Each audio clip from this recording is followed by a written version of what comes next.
So just to show you up close, to get these nice and crispy. Hello my dear health seekers, Inga from Health Origins. So today I'm so excited to introduce to you a kale crisp, a crunchy snack that is oil free and so satisfying. Just listen. Yeah, so it's got the crunch and yet is vegan and healthy. So let's get to the recipe. First of all, we're going to prepare our kale. So here I've got Cavollo Nero dark kale, but you could use curly kale for this as well. In fact, probably curly kale might be even a little bit better. So I washed this and I've towel dried it. So you want it kind of quite dry. And I'm just taking it off the stem, as you can see.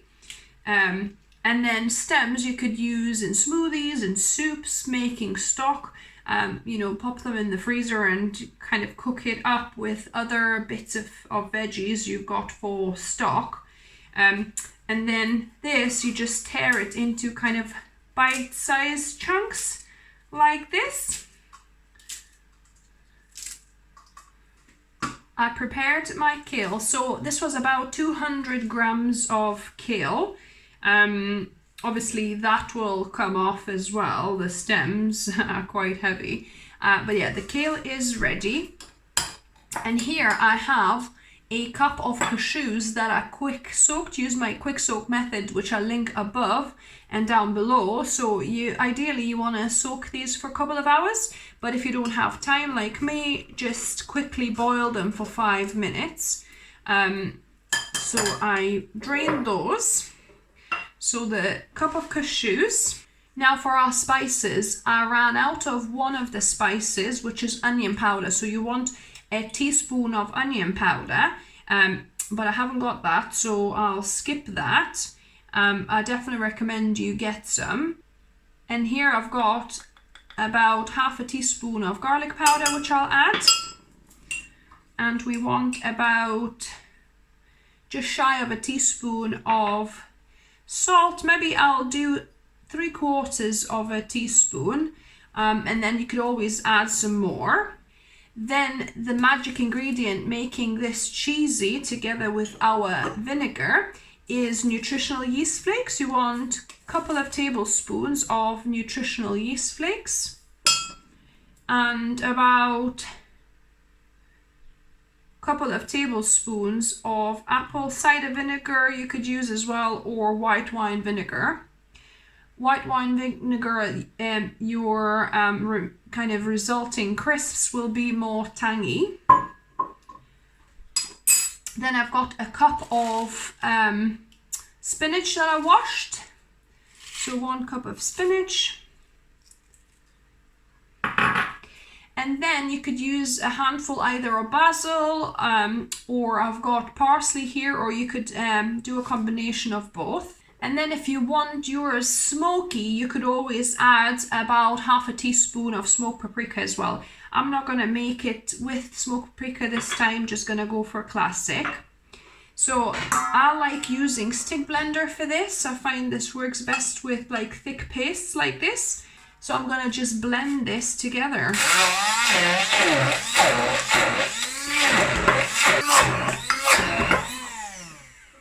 So check the texture, and if you see still big pieces of nuts, just keep on going. And then also check for salt. So that seems salty enough for me, so I think that'll be good enough. So this looks a good consistency now. And play around with how much sourness, how much saltiness you want as well. Just adjust it to your own liking. After tasting this again, I decided to add a little pinch more salt and another half a tablespoon of vinegar, or just nearly a tablespoon, because I like it quite punchy. So I'm just gonna mix that in. So now, next step, you're probably not going to need all of it. I would say probably put half of this amount onto your kale, and we're gonna massage that in with our hands. And this you could use delicious as a spread, as a pesto. Really, really good. So I'm just gonna clean this spoon off and just get in with your clean hands and just massage the kale in with all this lovely cheesy goodness. So that will kind of help to make the kale a little bit more kind of tender and pliable. That acid will work into it. And yeah, you just want to cover and massage this kale with all this cheesy goodness really well. So here I've got my Dehydrate Excalibur, a waxed liner, if you like. It's kind of not waxed. It's, I don't know. It's it feels smooth anyway, kind of siliconed almost. Or you could put on, your non-stick baking sheet as well. So you could either do this in a dehydrator, if you have one, and keep them raw. So as long as you keep the temperature about 40 degrees, up to 41 degrees, then your crisps will remain raw, which is great. So they'll just be crunchy and dehydrated, but raw. So obviously that's great nutrition. Or if you don't have one, you could do them slowly in the oven as well. Or if you're short for time like I am, I'll do them on 70 degrees for about 2-3 hours. So I'm gonna put this over 2 sheets because you don't want really the pieces touching ideally. So just arrange them on a sheet so they are not overlaying each other. They are kind of more separate, if you like.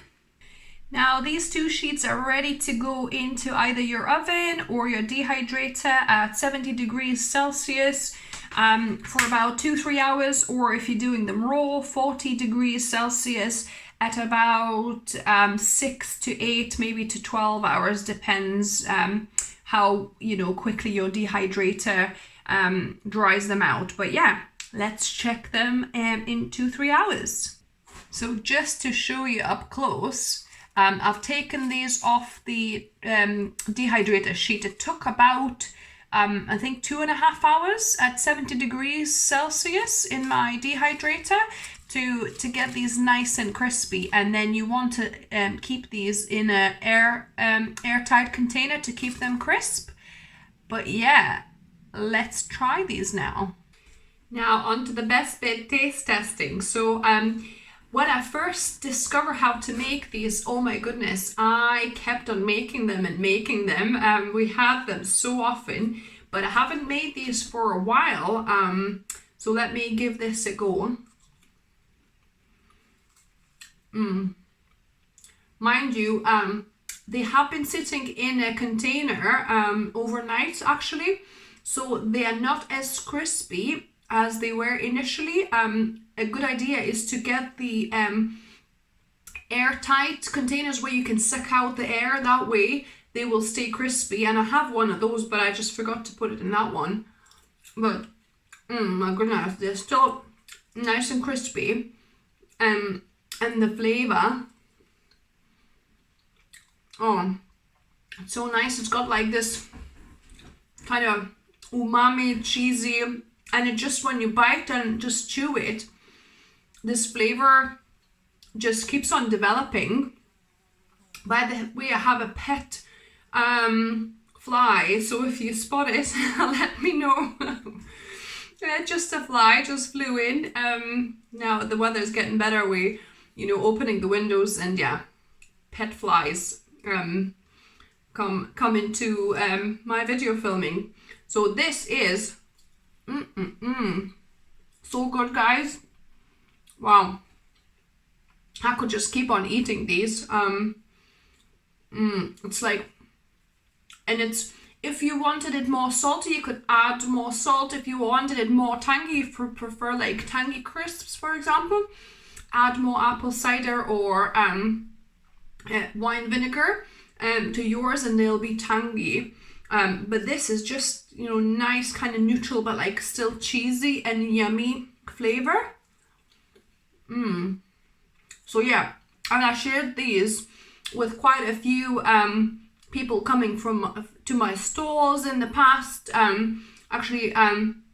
I took these to my healthy food talk in my center this week, and people loved them, absolutely loved them. So if you try this, let me know what you think of it.